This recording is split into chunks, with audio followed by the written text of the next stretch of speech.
J'espère que vous êtes en forme. Je vous laisse arriver gentiment dans ce live.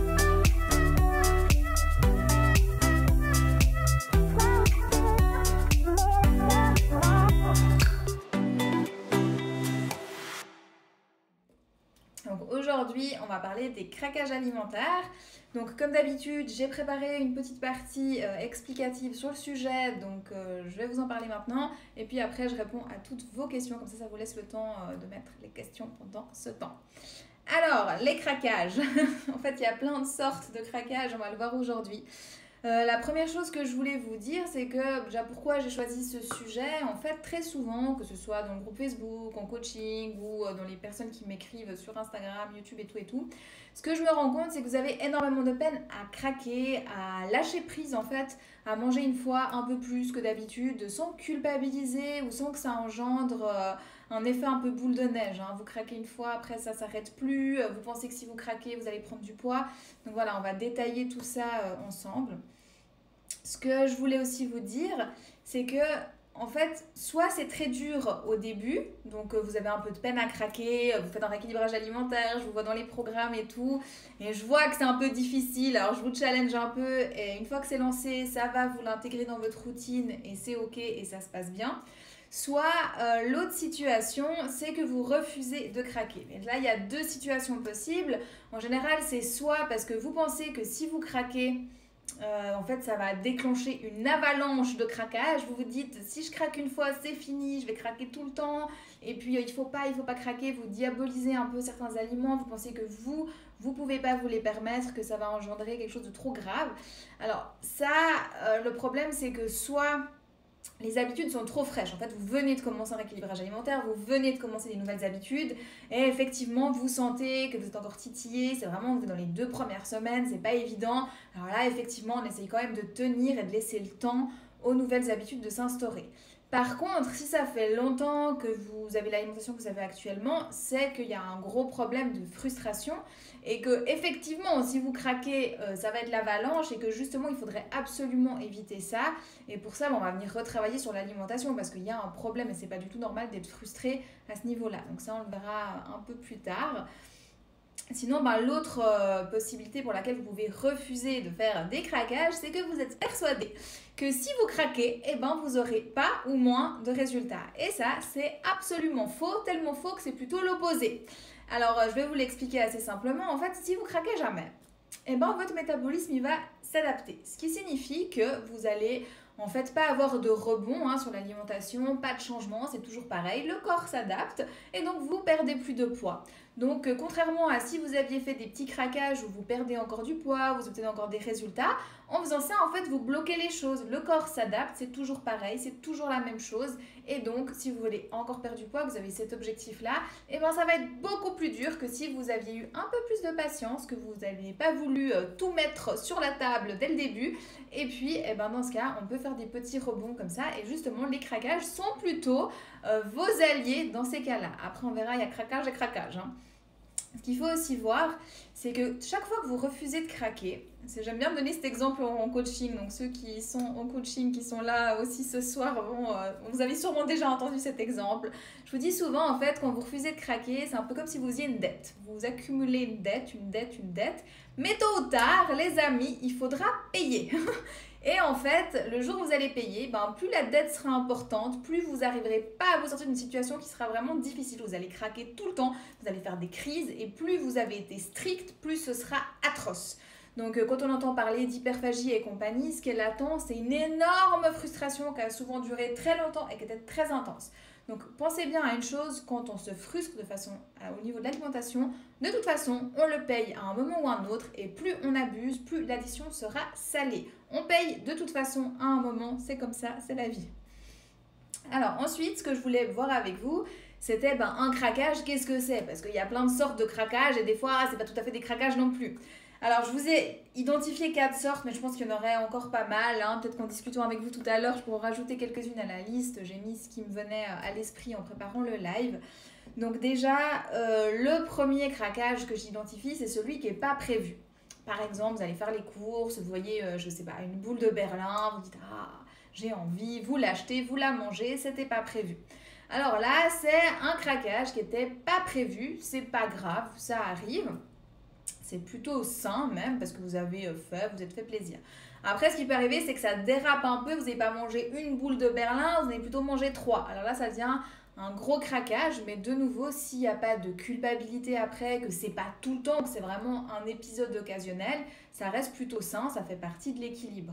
L'équilibre, c'est pas de manger 100% sain tout le temps. Ça aussi, c'est un gros problème. Typiquement, quand on craque jamais, à un moment, il faudra payer l'addition. Deuxième que j'ai identifié, c'est la crise. Alors ça, c'est plus problématique, c'est typiquement le truc qui revient tout le temps. D'ailleurs, je crois que c'est dans les questions du jour. Vous rentrez du travail, 5-6 heures, il faut préparer à manger pour la famille et tout. Vous êtes stressé, vous avez faim. Et là, vous dévalisez les placards, vous comprenez pas ce qui se passe. En 5 minutes, vous avez mangé une quantité astronomique et ça, vous allez le payer assez cher par rapport à tous les efforts que vous faites au niveau de l'alimentation pour obtenir des résultats. Alors ça cache une frustration, mais c'est aussi du stress, c'est beaucoup d'autres problèmes qui sont latents. Ensuite, le troisième que j'ai identifié, c'est ce qui va être... Qu'est-ce que j'ai noté? Ah oui, plus que prévu. Alors ça, c'est le fameux craquage. Alors celui-là, je l'adore, parce que ça, c'est typique. Et il est très intéressant à déceler, je trouve. Alors typiquement, vous dites, bon, ce soir, on se fait plaisir, petit resto, allez, on commande une pizza. Vous commandez votre pizza, mais vous avez tellement diabolisé ça, tellement prévu, tellement planifié. Ça, c'est très, très, très féminin. Vous allez vous dire toute la journée, ce soir, c'est pizza. Hein. Alors aujourd'hui, je fais attention. Si c'est pas 2-3 jours avant, ou alors, ok, je m'autorise la pizza, mais demain, je vais rattraper comme ça. Ou alors, je prendrai pas ci, je prendrai pas ça, je vais compléter, je vais faire ci, je vais faire plus de sport. En fait, vous rendez ça insupportable. Ce qui fait que quand vous aurez fini votre pizza, même si vous aurez bien mangé, bien plus que de raison, que c'était un bon craquage comme il se doit, qu'est-ce qui va se passer? Eh bien, vous allez manger encore plein de trucs, des chocolats, des machins qui traînent, alors que vous n'avez pas faim, même pas envie. Mais parce que vous avez créé une frustration, c'est ça qui est aberrant, c'est qu'en fait, en voulant absolument rendre ce craquage pas trop craquage, eh ben, vous créez une grosse angoisse, vous n'êtes pas bien, et le cerveau, lui, il veut juste que vous lui foutiez la paix, et il va vous le faire payer comme ça. Et ça, je trouve assez intéressant, parce que ça vous montre à quel point faire un craquage qui vous stresse 4 fois plus, c'est peut-être pas une bonne idée. Un craquage, c'est quelque chose qui doit arriver occasionnellement. Quand la vie vous le présente, c'est pas quelque chose qui doit être planifié. Donc, ce qui permettra de répondre une fois pour toutes à la question « Qu'est-ce que je pense des cheat meals ?» Eh bien, je pense que c'est exactement ça le problème des cheat meals. Ensuite, le dernier que j'ai noté, c'est le petit à petit. Donc, celui-ci, c'est... Je prends un petit bout de chocolat, je prends un petit bout de fromage, un petit bout de ça. C'est très innocent. Ça se cumule petit à petit. Et en fait, c'est énorme. Mais vous en rendez pas compte parce que c'est tellement petit, c'est tellement juste. Je me fais plaisir avec ce petit truc. Ah, puis ça, et puis ci. Puis ça a l'air tellement gentil, tellement doux. Mais alors ça, c'est le plus vicieux de tous parce que vous ne le voyez pas. Il vous remplit pas spécialement l'estomac, mais vous le payez très cher sur votre chip. Donc celui-ci, il faut l'éviter. C'est typiquement le même quand on est dans les hôtels avec les buffets, truc à fuir absolument, ou les gros buffets de brunch. Bon, ça n'existe plus tellement actuellement avec la pandémie, mais ce genre de choses, en fait, on met un petit truc, plus un petit truc, plus un petit truc, et vous avez l'impression en fait de rien manger. Parce qu'au niveau de la satiété, c'est tellement petit, c'est tellement des petites choses, puis vous avez envie de goûter à tout en fait. C'est attirant, ça donne envie. Et ben ça, c'est catastrophique.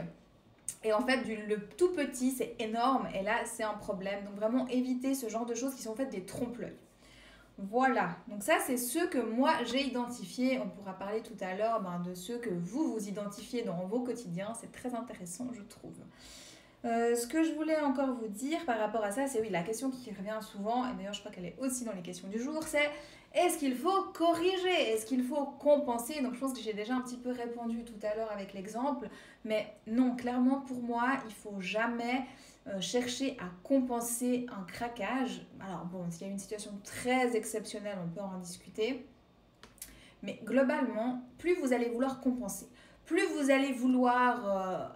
en fait, réduire ce que vous avez fait, plus vous allez créer une frustration et faire un problème latent qui est là et qui va vous exploser en fait à la figure tôt ou tard. Donc arrêtez, vous avez craqué, et ben tant mieux, vous avez nourri le cerveau qui lui a aussi besoin de cette pause. Vous vous êtes prouvé que vous pouvez profiter de quelque chose sans que ça dérape complètement. Vous l'appréciez pour ce que c'est quand ça se présente et ça s'arrête là. Vraiment, arrêtez de créer un problème là où au départ il n'y en a pas. Et ça, c'est un peu le cerveau qui pousse à ça. Et c'est pour ça qu'il faut être vigilant avec ça et vous dire non. Alors ok, je me suis fait plaisir, c'était cool, et basta. Il n'y a pas à rattraper, mais il n'y a pas à angoisser pour plus tard encore plus craquer. Non, ça on fait pas. Donc tout ce qui est repas, de rattrapage, etc., moi vous m'en parlez pas, je veux pas en entendre parler. Ensuite, alimentation... donc ça je vous ai dit, on ne veut pas corriger, il n'y a pas besoin. Ensuite, ce que vous demandez aussi souvent, je m'excuse, je relis mes notes, je prends des notes pour vous parler. Ok. Mais ce que je voulais encore vous dire globalement, c'est que quand on craque plus que ce qu'il faut, souvent, en fait, au lieu de voir ça comme un drame, dites-vous que c'est un signal, c'est comme une alarme, c'est quelque chose qui clignote et qui vous dit oh, il y a un problème.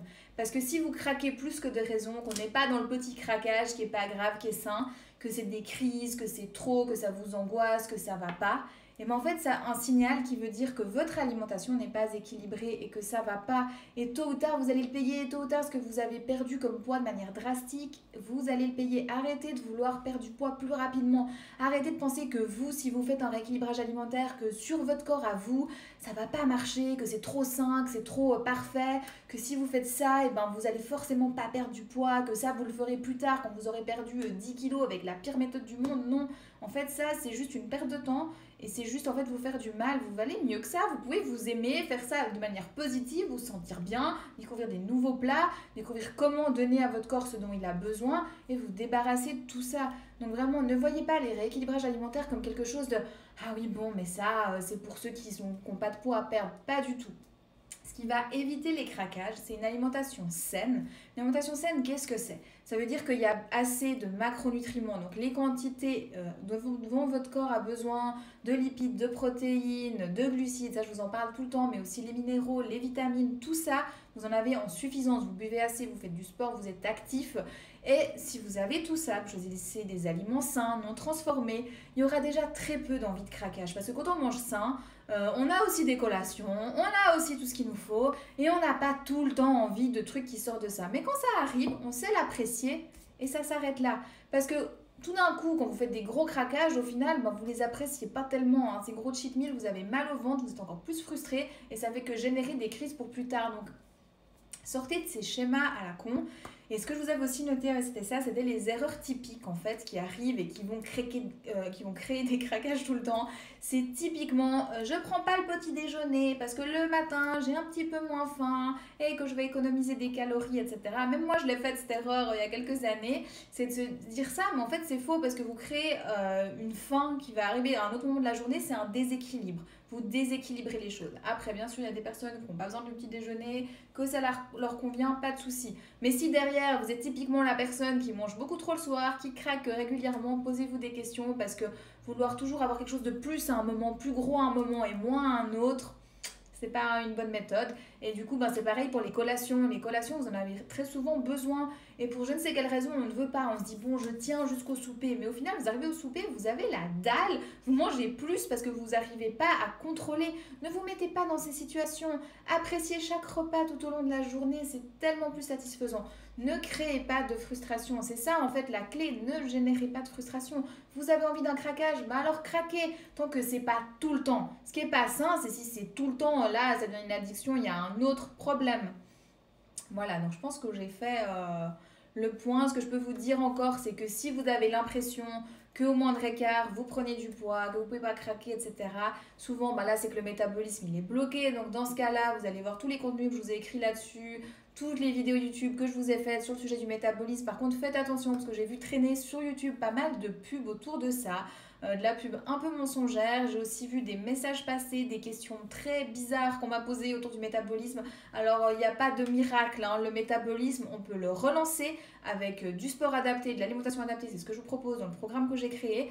Mais attention, c'est pas en mangeant tel et tel truc tous les jours que tout d'un coup, il y a tout qui va changer. Méfiez-vous vraiment de ça. On vous vend aussi des fois des choses. Non, un métabolisme, ça met du temps à se réenclencher. Oui, on peut obtenir des bons résultats, mais ça prend du temps. Il faut le faire de manière très précise avec des professionnels. Et il faut arrêter de croire que vous allez passer de 1000 calories à 2500 calories en quelques mois en prenant 1 kilo. Non, c'est pas possible, ça fonctionne pas comme ça. Donc voilà, soyez un peu distant aussi avec ce genre de choses. Faites attention, un contenu qui est très publicité, c'est pas pour rien non plus, hein. Voilà, et sinon le programme que je peux vous recommander, le plus adapté si vous avez un déséquilibre, que vous êtes souvent en train de craquer, c'est le rééquilibrage alimentaire. Celui-ci, il va vraiment tout réguler, vous allez apprendre à bien manger et vous allez sortir de cet enfer, parce que vraiment c'est pas une vie d'être comme ça tout le temps. Ah mais si je craque, qu'est-ce qui m'arrive? Non, s'il vous plaît, arrêtez ça, soyez juste happy et venez dans le groupe Facebook, venez partager. Voilà, ça ce sera mon petit défi avant que je regarde toutes vos questions et que je vous réponde. C'est de vous dire, voilà, le prochain craquage, venez dans le groupe Facebook, je veux le voir. Partagez pas que vos plats parfaits, bon je crois que c'est pas le cas, mais venez montrer, voilà, j'ai fait ça, je me suis fait plaisir, j'ai pas culpabilisé, ou alors j'ai culpabilisé, au secours, et on va vous aider, mais...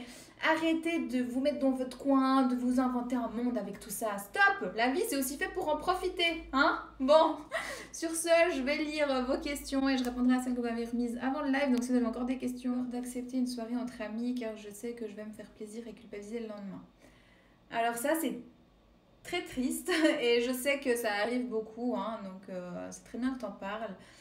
En fait, ça, c'est quand tu atteins vraiment le stade où il faut vraiment que tu te dises stop. Qu'est-ce qui est le plus important dans ma vie? Ok, c'est de partager des moments avec les autres ou est-ce que c'est de manger sain dans mon coin tout le temps, de ne pas pouvoir faire le moindre écart? Ça veut dire qu'il y a un énorme problème.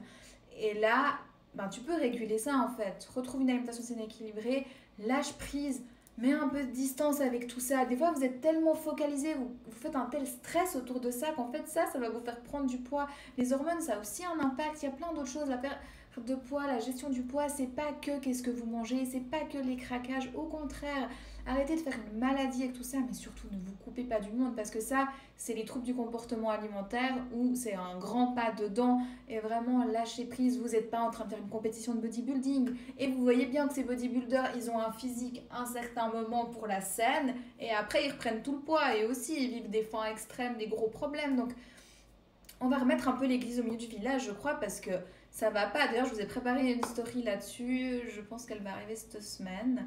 J'avais aussi hésité un petit peu à vous la poster, honnêtement, parce que je vous parle assez clairement. Je vous dis, mais franchement, à un moment, on voit des corps sur les réseaux, mais c'est pas la réalité. Pour obtenir ça, en tout cas, quand on vous dit, je mange juste sain et je fais un petit peu de sport, tout le monde peut le faire. Je peux vous dire qu'une photo, c'est figé, hein, déjà, que vous savez pas exactement ce qui s'est passé derrière et c'est pas parce que la personne, elle vous dit qu'elle fait ça que c'est ce qu'elle fait.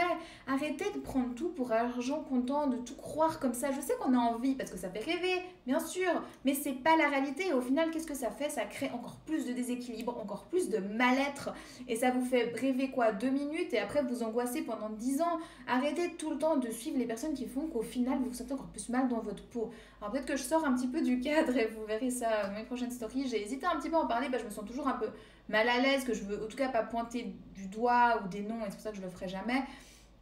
Mais à un moment, il faut quand même aussi dire la réalité. Vous voyez beaucoup de choses sur les réseaux, c'est pas tout à fait ce qui se passe dans la vraie vie. Et à un moment, j'aimerais bien que tout le monde se réveille et accepte aussi de voir la réalité. Parce que ces personnes-là, elles sont responsables du contenu qu'elles vous postent, certes, mais vous êtes responsable de le consommer, ce contenu. Et si elles continuent de le poster, qu'elles continuent de montrer que leurs fesses et tout ce bordel, à un moment, c'est pas pour rien. C'est parce que les personnes, c'est ça qu'elles like, c'est ça qu'elles veulent voir. Elles veulent entendre que c'est facile d'avoir une vie comme ça, qu'il suffit de bien manger, machin, de faire 2-3 fois du sport et c'est réglé. Mais à un moment, c'est pas tout à fait ça la réalité, hein. Quand on a un pourcentage de masse grasse qui est hyper bas, on est hyper mal, on n'est pas heureux dans sa life, et puis au final, être tout seul, malheureux, à faire aucun craquage, en l'attente de l'avalanche de craquage que de toute façon il faudra payer, parce que je vous ai dit, l'addition, on la paye tôt ou tard. Franchement, c'est pas une vie. Ne vous faites pas avoir pour ça, s'il vous plaît. Voilà, je crois que je me suis un peu emballée sur la dernière question, mais... Bonjour, peut-on consommer des eaux aromatisées aux fruits faits maison? Oui, ça c'est top, c'est super, c'est une bonne façon de justement avoir un petit goût, ça c'est top. Moi je fais souvent, tu peux mettre des framboises congelées, en plus ça donne un truc vraiment joli, coloré. En été on peut mettre les concombres, les citrons, vraiment ça c'est un super truc. Ce que tu peux aussi faire, que j'aime beaucoup faire, c'est les infusions à froid. Donc ça c'est plutôt l'été, mais tu prends un thé, en fait sachez que n'importe quel thé ou tisane, si vous le mettez dans de l'eau froide, ça va juste mettre plus de temps à être infusé, mais ça va prendre, hein. Donc vous mettez 20 minutes votre sachet, vous avez votre boisson en frais, c'est super. D'ailleurs l'année passée je vous avais proposé ça avec l'hibiscus et ça avait eu beaucoup de succès, ça a vraiment un goût un peu de bonbon presque je trouve. Donc voilà, n'hésitez pas à les eaux aromatisées, mais buvez beaucoup. Voilà, j'arrête pas de parler. Heureusement qu'il y a quand même des influenceurs honnêtes. Oui, bien sûr, j'imagine qu'il y en a. Non, bien sûr, je dis pas ça, attention, hein, mais malheureusement, on sait aussi que c'est pas le cas partout. Mais après, voilà, hein, comme je vous ai dit, on peut pas leur jeter la pierre complètement parce que s'ils font ça, c'est aussi parce que derrière la demande, elle est là. Donc voilà, hein, bref. Les questions, revenons-en à ce que je maîtrise bien, là, qui va pas m'attirer plein de polémiques et de problèmes. Alors, si on fait un gros craquage, doit-on réguler sur le repas qui suit? Donc ça, j'ai déjà répondu, pour moi, non, clairement pas. Après, c'est pas interdit d'écouter sa faim, hein. Si vous avez énormément mangé et que tout va bien, que vous mangez sainement équilibré, d'instinct, votre corps va vous demander moins, soit sur le repas suivant, soit sur celui d'encore après. Donc, laissez le corps réguler. Par contre, ne régulez pas ça par vous-même. Très souvent, quand je rentre du travail, j'ai des compulsions sur du sucré. Alors ça, c'est aussi le cas dont j'ai déjà parlé. C'est vrai que c'est assez typique. C'est souvent une source soit de frustration, mais ça peut être aussi du stress. Trop de stress, se mettre trop de pression. Des fois, quand on veut trop bien faire aussi, c'est typiquement quelque chose qui peut ressortir. Lâcher un peu prise. Je culpabilise d'avoir donné à mon corps de mauvaises choses. Ça, il faut pas parce que... Alors ça dépend à quel point, bien entendu, mais en fait, justement, déjà arrêtez avec cette culpabilité parce que culpabiliser, ça sert à rien. Ce qu'il faut voir, c'est qu'est-ce qu'on peut faire après pour pas que cette situation se reproduise. Donc de nouveau, un craquage arrive, ok, c'est une alarme, vous n'allez pas culpabiliser pour une alarme, vous allez l'analyser puis éviter que le problème se reproduise, qu'il se représente. Après, de nouveau, si c'est un craquage qui est plutôt sain, même si c'est pas avec un aliment sain, un craquage, le but c'est pas que ce soit avec le truc le plus healthy du monde en général, et vous nourrissez votre mental, votre bien-être, donc craquez pas pour ça, tant que c'est de temps en temps, que c'est raisonnable, ça fait partie de votre équilibre. Comment ne pas diaboliser certains aliments? Alors ça, typiquement, si tu as une alimentation saine et équilibrée, tu vas pas les diaboliser. Arrêtez de voir un aliment comme celui-ci fait grossir. Le pain, ça fait grossir. Non, le pain, ça fait pas grossir. Ce qui fait grossir, c'est d'en manger en trop grosse quantité. Ce qui fait grossir, c'est le déséquilibre. Ce qui fait grossir, c'est d'exagérer. Mais c'est pas un aliment en soi. Il n'y a rien qui fait grossir en soi. C'est la quantité. C'est qu'est-ce que c'est adapté à ce que vous faites, à votre activité, à tout ça, à votre morphologie. C'est ça la vraie question. Mais craquer de temps en temps, au contraire, voyez vraiment ça comme quelque chose qui va vous aider justement dans le temps à pas craquer, à pas vous éloigner de vos objectifs. Voyez ça aussi comme des rebonds, comme je vous l'ai dit tout à l'heure, mais arrêtez vraiment de penser que craquer, c'est mal. Non. Ce qui est mal, c'est de ne pas craquer ou d'en faire un fromage. Voilà, ça, c'est mal. Bon, je crois que j'ai répondu à toutes vos questions. Ok. Alors, je vais pouvoir terminer ce live. Vous pourrez le retrouver en replay. Sinon, est-ce que j'avais encore des petites choses à vous dire? Non, je crois que c'est tout. Alors, cette conversation peut continuer dans le groupe Facebook Mamie Cricket. Sinon, vous retrouverez très certainement cette vidéo sur YouTube. Merci beaucoup pour votre participation. Ça me fait toujours très plaisir d'avoir vos questions, de les lire et de partager avec vous. Et moi, je vous dis à tout bientôt. Ciao!